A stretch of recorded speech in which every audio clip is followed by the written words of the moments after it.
السلام علیکم ورحمۃ اللہ وبرکاتہ۔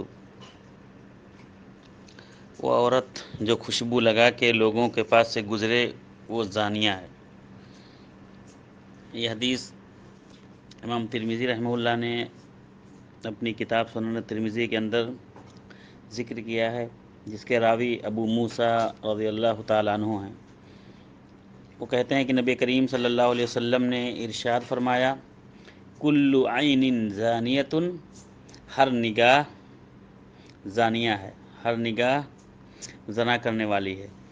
یعنی ہر وہ نگاہ جو شہوت سے کسی اجنبیہ کی طرف دیکھے، کسی اجنبیہ عورت کی طرف دیکھے، وہ زانیہ ہے۔ والمرأۃ اذا استعطرت، اور وہ عورت جو خوشبو لگا کر، عطر لگا کر، پرفیوم لگا کر گزرے، فمرت بالمجلس، کسی مجلس سے یعنی لوگوں کے درمیان سے گزرے، جہاں سے لوگوں کا بھیڑ بھاڑ ہو، یا جو باہر نکلے گی تو لوگ تو ملیں گے ہی، یعنی جو خوشبو لگا کر معطر ہو کر باہر نکلے، فہیہ کذا و کذا، تو وہ بھی اسی طرح سے ہے، یعنی وہ بھی زانیہ ہے۔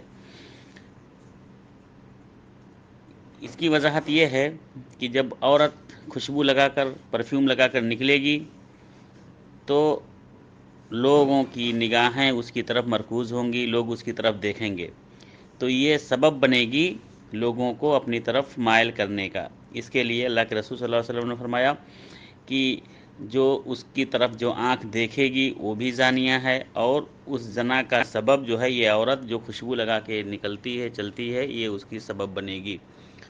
اس کے لیے عورتوں کو خوشبو لگا کے باہر نکلنا اسلام میں حرام قرار دیا گیا ہے۔ جو ایسی عورتیں اس طرح سے نکلتی ہیں خوشبو لگا کے باہر، تو وہ اسلام کی کھلم کھلا دشمنی کر رہی ہیں، اسلام کی عداوت کر رہی ہیں۔ ہاں، عورتوں کے لیے خوشبو لگانا جائز ہے، لیکن گھر میں اپنے شوہر کے ساتھ میں، اپنے شوہر کے پاس، لیکن باہر خوشبو لگا کے نکلنا جائز نہیں ہے۔ السلام علیکم۔